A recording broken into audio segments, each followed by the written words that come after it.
Thank you. Thank you. So because we are running late and I don't see any particular questions, so let's move on to Miguel Altieri's comment as a discussant. Miguel, please.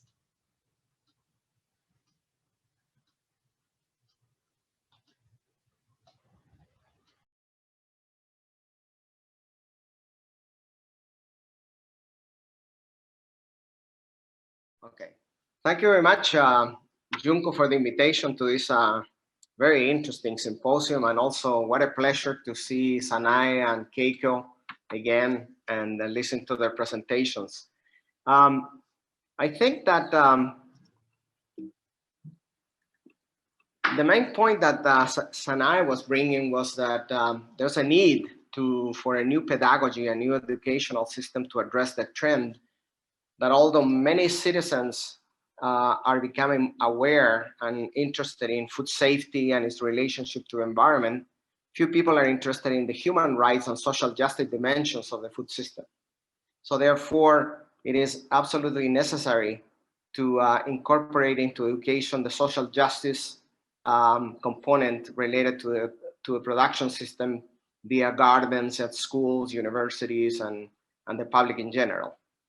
I think that this type of proposal falls within what in the US is called the critical food system education, which is it's a pedagogy related to teaching for more socio-ecologically just food in the context, however, of a neoliberal institution, universities where a depoliticized approach is prevalent, plagued by race and class-based assumptions and biases. So that's a big challenge. And how do you promote that type of education in a neoliberal university setting?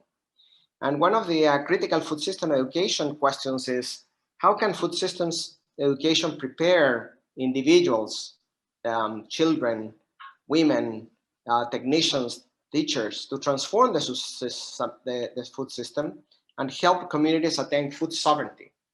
And the building blocks, according to a paper by Mix, is that you have to have popular education, food justice, and food sovereignty as established by the Via Campesina, and agroecology. These are kind of the building blocks of this type of education on food systems. Now, Keiko presented an interesting framework in order to investigate the challenges and opportunities linking justice and sustainability in the context of rural Japan. But I would say that it's interesting how she positions, for example, organic agriculture, fair trade within the global corporate supply chains.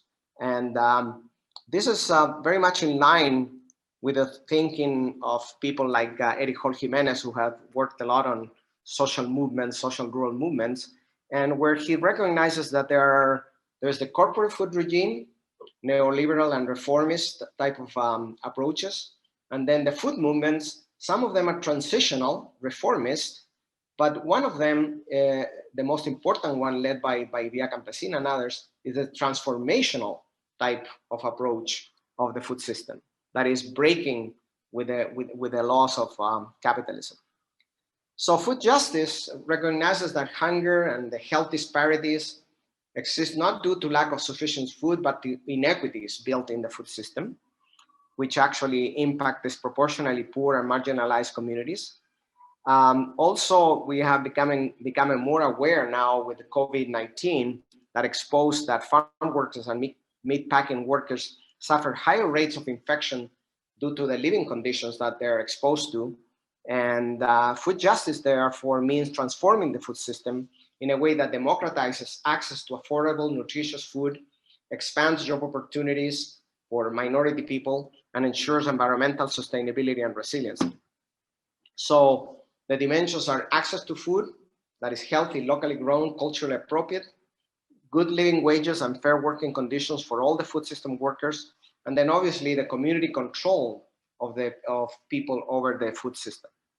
And so this right to food versus food sovereignty dilemma is interesting because what we're talking about here is not just food as a human right, based on the duty of the liberal democratic state to ameliorate the injustices of the capitalist market economy. What we're talking about here is a new framework that basically promotes the right of people to democratically determine their food and agriculture policies and facilitates the development of transnational alliances to challenge the corporate food system. In other words, what we're talking about is not only a shift from societies embedded in the market economy to a greater reliance on alternative food networks, but also we want to reduce the distance between consumers and producers while ensuring that food is healthy and accessible to all people. So this is where Van der Ploeg comes in with the concept of a bypass to the food empires that are controlling the food system. They determine what producers produce and how much they produce and what people are going to eat through the major food chains. He's talking about a bypass where autonomous territories and new arrangements between producers and consumers based more on solidarity economics rather than capitalist economics. So these territorial markets are provisioned by these biodiverse farms oriented to local and regional markets and more flexible to respond to the changes and perturbations. And it makes them, and this became very clear with COVID-19, where there has been price changes and collapse of the centralized food supply chains. And also territorial markets reduce the dependence of producers and consumers from large corporations that control the global food supply chains. So one of the lessons that I think that we are learning from COVID-19 that has basically exposed all these inequities and injustices that Keiko and Senae are talking about is that we need to put food production in the hands of small producers, peasants, and urban farmers. This is the only way to ensure that the supply of fresh food at affordable prices in local markets away from the chains of the capitalist market. And this retooling of the system is going to require, depending on the countries, providing small farmers with land, seeds, water, equitable markets, especially the young people that Keiko was talking about. But also it requires that the consumers, the education of consumers is very important to understand that eating is both an ecological and political act, that when consumers support local we are actually creating socio-ecological sustainability and resiliency. And therefore we have a political role. Education is not only technical, but also political, where we have to become more aware about the multiple ecological, social, cultural, and economic roles of peasant agriculture, the active participation of the consumers in creating and strengthening local food systems, but also pressuring local and regional governments to support agroecological strategies with policies.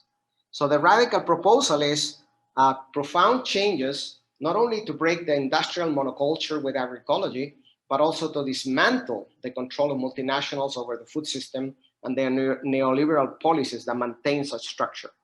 So this transformation in agriculture must be accompanied by a shift from a market economy to a solidarity economy, from fossil fuel to renewable energy, and from big corporations controlling the food system to cooperatives.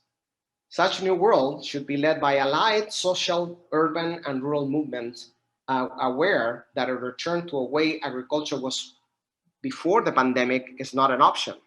Instead, we should be actively involved in turning local farms into a vital asset for providing food and promoting autonomy while consolidating healthy agroecological territories. So with that, I just wanted to leave there my comments, and thank you very much, and congratulations for such a wonderful symposium and wonderful presentations by Keiko and Senae. Thank you very much, Miguel. I think we got like 2 minutes to take very quick comments, response back from Senae-san and Keiko-san. Sawanobori-san, would you like to say a few words, or Keiko-san, would you like to start? Oh, I'm just, thank you, Miguel. That was just, I learned a lot. I mean, Yeah, your presentation was so good that, I took a lot of notes, and then it's a really important lesson as not only just the researcher, but as a also educator, and the thinking about what does it mean to create critical food system education, not only in my own university, but all over the world. And so thank you so much. Sawanobori-san, would you like to say a few words? Yes, thank you very much, Miguel. And I just remember what you mentioned at Kyoto. And I'm feeling I should study the work much harder to make better education program. And let's work together. Thank you very much. I was just wondering, Senae, if you have exchanged wines with Professor Glisman. Yeah, yes.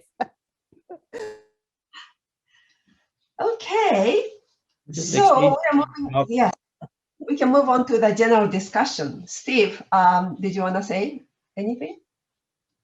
No, I was just commenting that, no, we're not exchanging wine right now, but we are exchanging coffee. And there's a whole story behind that about transforming food systems. Okay, well, sounds like we need another opportunity to learn more about it. So let's move on to the